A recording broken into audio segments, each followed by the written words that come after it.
Halo semuanya, selamat datang kembali di video analisa harian XAU USD bersama Mandana. Ini adalah analisa harian XAU USD pada hari ini tanggal 25 Mei 2000. Seperti biasa, jika teman-teman suka dengan videonya, teman-teman jangan lupa like dulu videonya, subscribe bagi yang belum subscribe, hidupkan lonceng dan di-share yang sekiranya memerlukan analisa harian di XAU pada hari ini. Sebelum saya mulai, jadi disclaimer dulu seperti biasa. Jadi semua hal yang saya sampaikan di sini itu bersifat edukasi. Tidak ada unsur paksaan untuk teman-teman ikut ke dalam video analisanya. Jadi segala hal aktivitas trading, baik itu open posisi dan sebagainya, itu kembali lagi menjadi tanggung jawab teman-teman pribadi. Karena di sini tujuannya adalah hanya untuk kita bisa belajar bersama bagaimana menganalisa suatu market, bagaimana memprediksi selanjutnya pergerakan arah market, dan pada akhirnya kita bisa mendapatkan profit di XAU USD pada kesempatan kali ini. Jadi langsung aja untuk kita lihat analisa kita kemarin. Seperti yang sudah saya katakan, untuk saat ini hati-hati terjadi symmetrical triangle ya, yang dimana harga itu berpotensi bisa membuat yang namanya segitiga seperti ini ya, segitiga seperti ini. Dan juga kemarin itu secara berita kita ada satu berita hal yang penting ya. Kalau teman-teman lihat itu kemarin kita ada berita penting yang dimana beritanya itu tentang FOMC meeting minutes ya. FOMC meeting minutes dan Treasury secondary yield speak. Nah, ini sih nggak terlalu ya.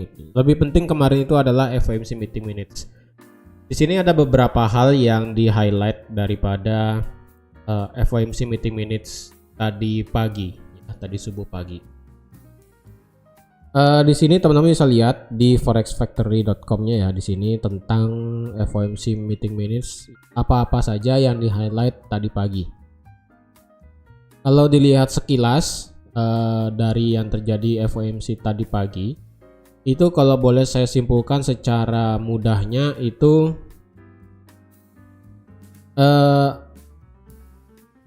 untuk saat ini perihal inflasi itu masih dianggap terlalu tinggi.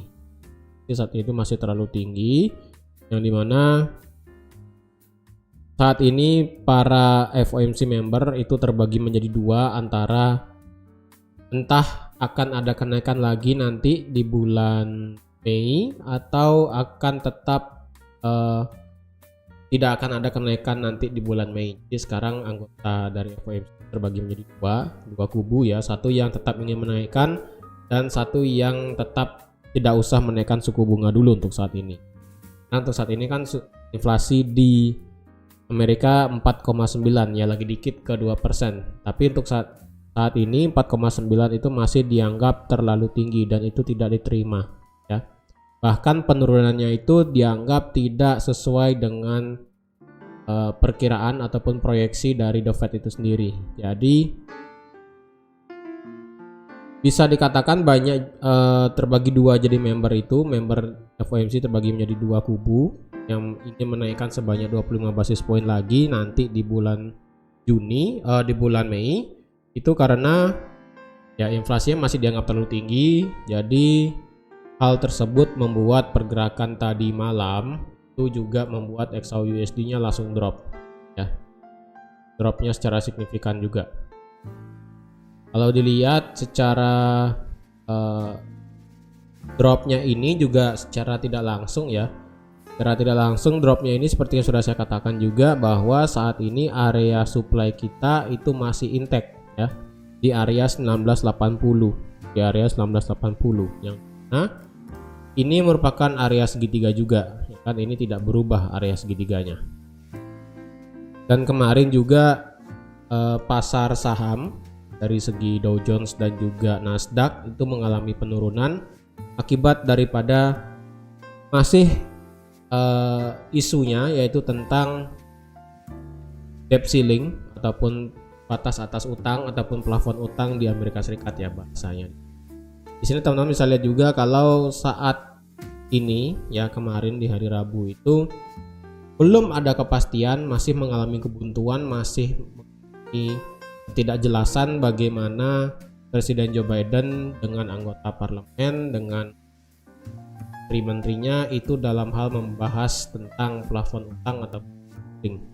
Jadi sampai saat kemarin itu belum ada kejelasan sama sekali dari Presiden Joe Biden tentang debt ceiling ini, karena di sini Menteri Keuangan Janet Yellen mengatakan bahwa Amerika Serikat bisa kehabisan uang pada tanggal 1 Juni. Itulah yang saya katakan, nanti di tanggal awal 1 Juni itu kemungkinan jika tidak ada kejelasan tentang funding, Amerika Serikat bisa mengalami shutdown, bisa mengalami default yang dimana tidak bayar para PNS-nya lah bahas. Dan apa yang terjadi, maka kemungkinan orang-orang bisa beralih ke safe haven. Ya, safe haven di sini bisa kemungkinan lebih ke USD-nya sendiri dibandingkan dengan,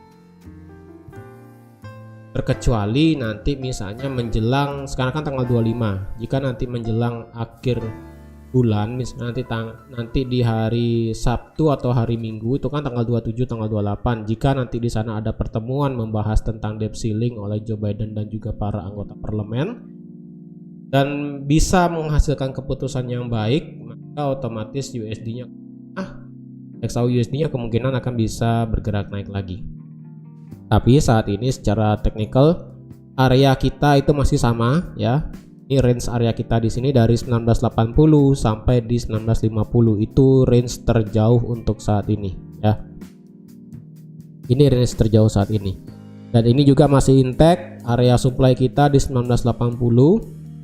Untuk area supply di 1990 seperti yang sudah saya katakan kemarin, ini hanya sebagai shadow aja ataupun sebagai bayangan.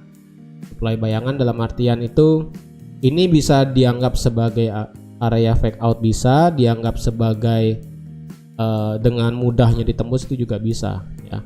Walaupun kita tahu bahwa true supply-nya itu ada di 1980. Dan kalau kita lihat juga di daily hari Rabu kemarin itu kita ditutup dengan kekuatan bearish power yang sangat luar biasa. Walaupun di hari Rabu kita mempunyai power bullish yang sangat signifikan, tapi ternyata hari Rabu kemarin ya, hari Selasa kita ada bullish power, hari Rabu kita dengan ada bearish power. Terus untuk hari ini bagaimana? Apakah kita masih ada power dari bullish? Apakah kita bisa bergantian dan sebagainya? Kalau dilihat ya, selama harga itu tidak keluar daripada zona area segitiga, saya rasa sih untuk saat ini masih bisa dipertahankan ya. Saya rasa masih bisa dipertahankan untuk area ini. Lain halnya karena untuk area segitiga sekarang ya, batasnya itu adalah 1980 itu sebagai batas atas untuk area segitiga dan 1950 sebagai batas bawah area segitiga. Dan ini pun di time frame H4 ya, time frame H4. Jadi bisa saja untuk sekarang kan harganya sedang berusaha untuk turun nih ya kan. Ini harga sekarang per video saya buat ini harganya sedang berusaha untuk turun keluar daripada zona area segitiga. Tapi harap diingat bahwa area 1950 sampai di 1960 itu adalah area demand. Jadi setiap ada pantulan dari sini itu selalu membuat kenaikan ya. Terlebih lagi secara teori ya, ini secara teori harga sudah masuk dua kali ya. Harga sudah masuk dua kali. Yang pertama, harga paling rendah itu adalah di 1952. Lalu harga membuat kenaikan sampai di 1984. Harga kemudian turun lagi sampai ke harga 1954. Kemudian harga bergerak naik lagi sampai ke 1985. Dan sekarang harga bergerak turun lagi. Jadi kalau secara kasat mata ya, secara kasat mata pantulan dari area 1960 sampai di 1950 itu selalu menciptakan yang namanya higher high. Di sini high 1, di sini high 2 ya. Dan kemarin juga membuat yang namanya higher low ya, higher low 1 di sini. Dan sekarang kita tinggal tunggu aja apakah sekarang dia membuat higher low yang kedua atau tidak ya.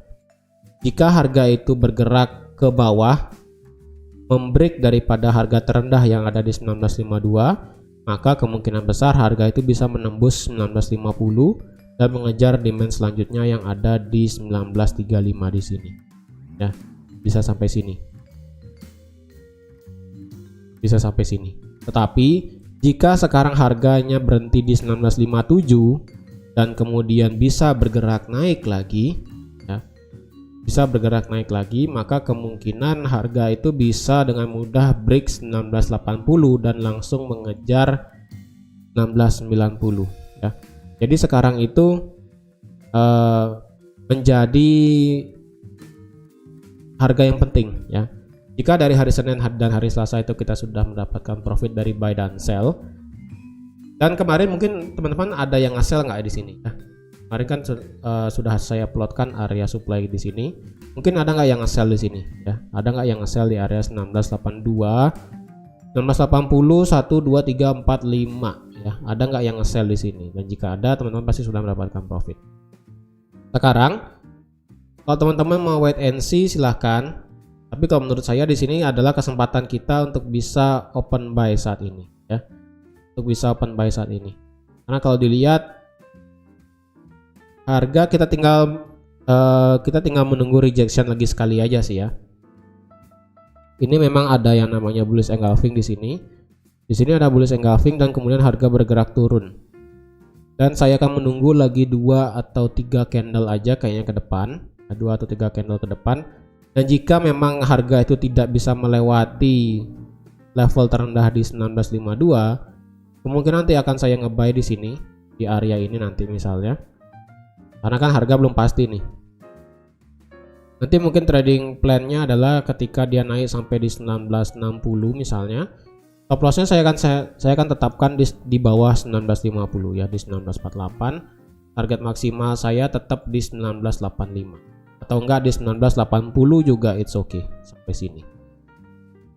Jadi untuk saat ini wait and see dulu, ya, karena ini kesempatan yang bagus untuk kita bisa nge-buy untuk saat ini, ya.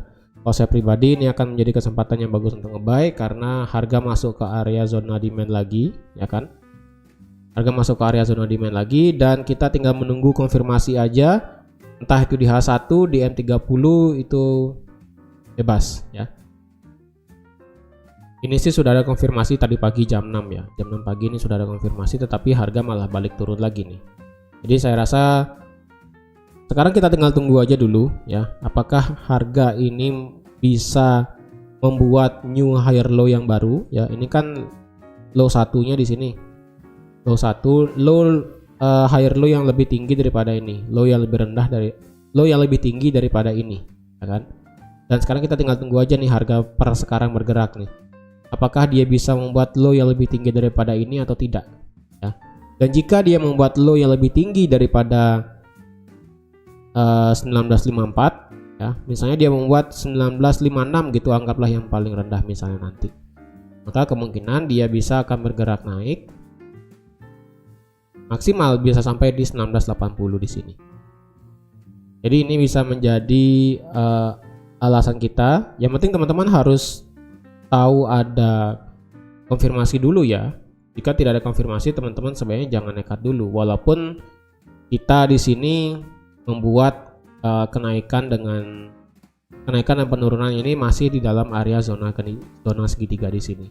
Tapi tidak ada salahnya untuk mengamankan dan juga memantapkan trading kita itu setidaknya harus ada konfirmasi dulu, baru kita bisa nanti eksekusi open posisinya. Oke. Jadi teman-teman sekian aja untuk analisa XAU-USD pada hari ini. Terima kasih sudah menonton videonya sampai habis. Terima kasih juga sudah like, share, dan subscribe seperti biasa. Dan sampai jumpa lagi di analisa harian XAU-USD selanjutnya. Bye bye.